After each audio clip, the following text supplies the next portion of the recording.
This is North Alabama's news leader. WHNT News 19 starts with breaking news. That breaking news coming out of Lauderdale County. Thanks for joining us on a Friday night tonight at 10. I'm Shevaun, Bryan. And I'm Greg Screws. And tonight, police made an arrest in connection to a homicide in Florence. Just after 8 tonight, Florence police announced the arrest of this man, 50-year-old Gary Dwayne White. Police say he is responsible for the death of 38-year-old Kwame Thomas. Police located White a little before 5:30 this evening in East Florence, and he was taken into custody. He's charged with murder and also being held at the Lauderdale County Detention Center with no bond. This after police were called to Southern Oaks Village Apartments on Hermitage Drive around 10 last night. Investigators say during an altercation, Thomas suffered injuries that caused significant blood loss. When police got there, they found Thomas unresponsive and bleeding. He was pronounced dead at the hospital. And again, thank you much for joining us on a Friday night. WHNT News 19 at 10. I'm Greg Screws. And I'm Shevaun, Bryan. Tonight we hear from a man who had eggs thrown at him during a small peaceful protest against racism. So you're about to see video of the incident and the aftermath it had on several local businesses. And WHNT News 19's Ethan Fitzgerald joins us live from downtown Huntsville to explain what happened. Ethan. Well, this incident was not totally isolated. The man who threw the eggs was actually right where I'm standing on Wednesday without eggs. He had a verbal confrontation of sorts with those peaceful protesters. He returned Thursday with the eggs, started hucking them, really landing in this general vicinity. We could see on the ground here, there's some egg yolk and there's the shells. They're actually still all over this building. If we go on up to the window, there was egg all over it. You probably can't tell right now, but it left business owners having to clean up after all of this. You can see the video for yourself. No, you're not used to being challenged. This video recorded Wednesday lasts more than 10 minutes. We'll circle back to this, but first jumping to Thursday, less than a handful of protesters returned to the corner of Clinton and Washington. This time, the man returns with eggs, hucking them at protesters as cars drive by. Why are you throwing eggs? The fact that he came 2 days in a row makes me completely uneasy. I don't know what his intentions are. Remus Bowden is invested in his fight to end racism. He has no problem spending time at this corner, a protest of 1 or 2 some days. Something for them to think about. I'm hoping they see my sign and it gives them a conversation piece on the way home. There's a lot of back and forth in this initial recorded conversation on Wednesday. The egg thrower says racism is a joke and says George Floyd had a history. Bowden believes that history should not have decided the man's fate, a slow death over the span of 8 minutes. There's a jury for that. There's a lawyer for that. There's a judge for all of that. It's not for an officer on the street in the heat of the moment to decide the fate of a human. Following the egg throwing incident, egg still clearly on the ground, Bowden's friends showed up Friday to protect their friend. And I felt like maybe for more people to be out here, it would keep, not only him safe, but the businesses safe. What could he come back and do today? The Huntsville Police Department did respond to the egg throwing incident. Bowden didn't initially press charges because officers said it may be a misdemeanor at best. It should have been something that they would have picked up and said, you know what, we need to. It would be better, it would be great if, you probably should, just because they want to stamp out that type of behavior in the city. But now, Bowden thinks the man that was throwing the eggs should be facing vandalism and potential assault charges. He does plan to link back up with HPD to see if he can try to pursue charges. In Huntsville, Ethan Fitzgerald, WHNT News 19. All right, thank you, Ethan. Weekend's here. Let's check in with the forecast with Chief Meteorologist Jason Simpson. Jason? Going to be a hot one, too. It's still 81 in Huntsville. Hard to breathe outside this evening. Heat index is at 86. It is steamy. It's hot. It's going to be that way through tomorrow, too. It's 79 in Madison, 81 at Gurley, 77 in Decatur. We've had a little rain in parts of Morgan County earlier this evening, but the showers are gone. It's down to 73 in Cullman, still 81 in Fayetteville, and Florence still hasn't even dropped below the mid-80s. It's at 84 there right now. Radar's clear at the moment around here. There are a few storms over parts of Georgia. Tomorrow afternoon, we'll do something similar to what happened around here today. Better chance of thunderstorms to our northwest and to our south. But that batch of thunderstorms, the one that's headed toward Minneapolis tonight, a lot of severe weather happening there. That races across the Great Lakes through tomorrow morning. But this area of high pressure ensures relatively tranquil weather around most of the south. Only isolated thunderstorms through tomorrow afternoon and evening. Some of them could be locally heavy, but they just won't be that many in number. I'll show you when rain chances rise and how hot it will stay through next week coming up. A woman is lucky to be alive tonight after becoming the victim of a terrifying hammer attack. And it was all caught on camera. WHNT News 19's Zach Sauce has more from Eva.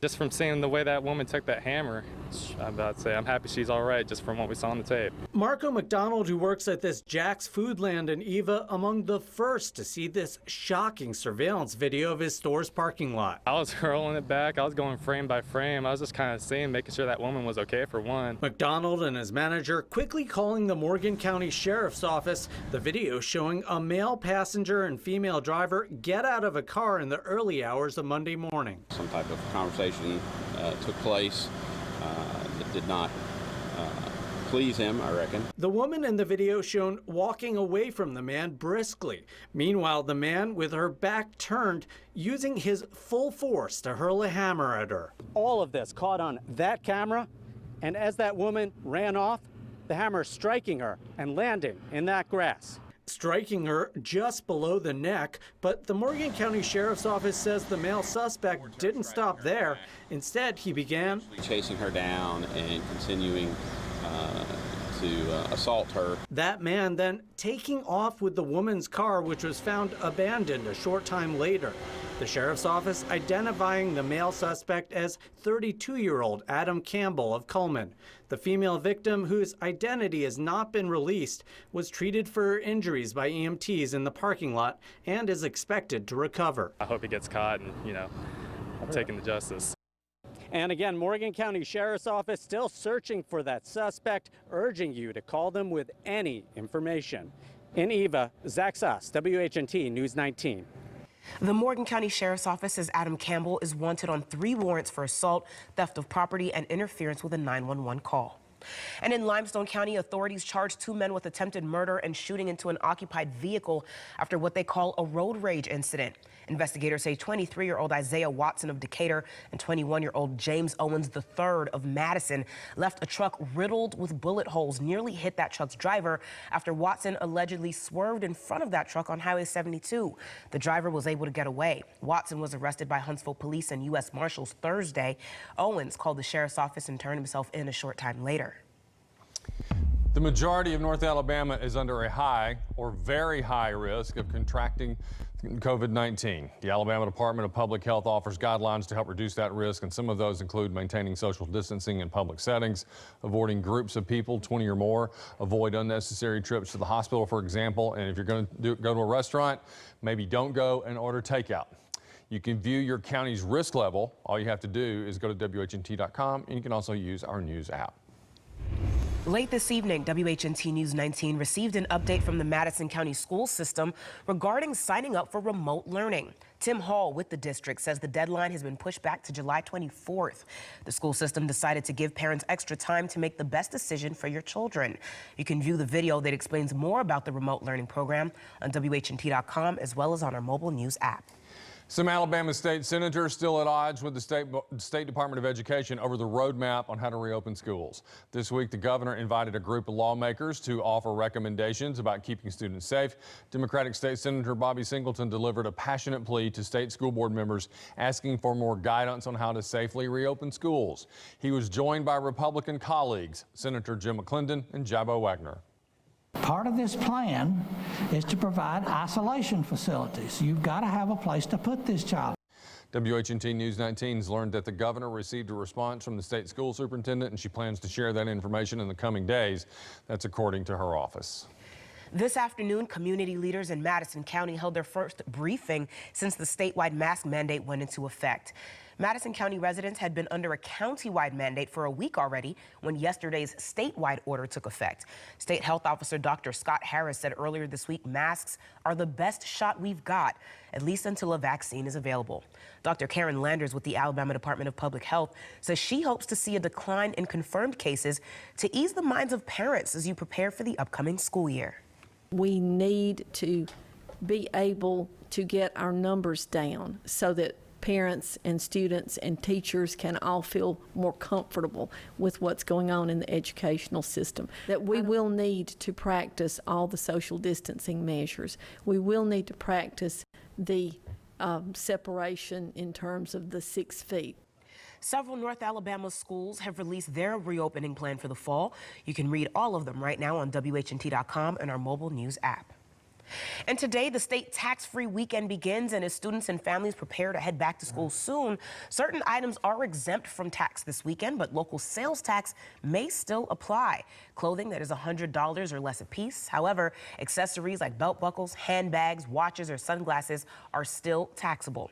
That goes as well for sports equipment and safety equipment like helmets and masks. If you're going to a virtual classroom and need a new computer this weekend, they're also being sold tax-free, as well as computer software and printer supplies. And of course, pretty much all school supplies are exempt this weekend, from crayons to scissors and notebooks. The annual sales tax holiday lasts until midnight Sunday. For a complete list of what's exempt and what isn't, just find this story on WHNT.com. Late this afternoon, we learned that Huntsville Hospital is reporting that one of the primary labs that test specimens for COVID-19 in Alabama reported a major system overload. That's causing delays in getting results from collection sites all over the state, including Huntsville Hospital sites. It's not immediately clear how long this is all going to last. We're going to keep you posted on any new updates on air and on WHNT.com. Thanks for joining us tonight on WHNT News 19 at 10. After the break, Taco Bell making some major menu changes. We'll tell you what's coming off the menu. Jason? We don't have a lot of day-to-day changes in the forecast, but there may be some changes in where these isolated downpours end up in the next couple of days. We'll show you how rain chances rise through early next week. Coming up.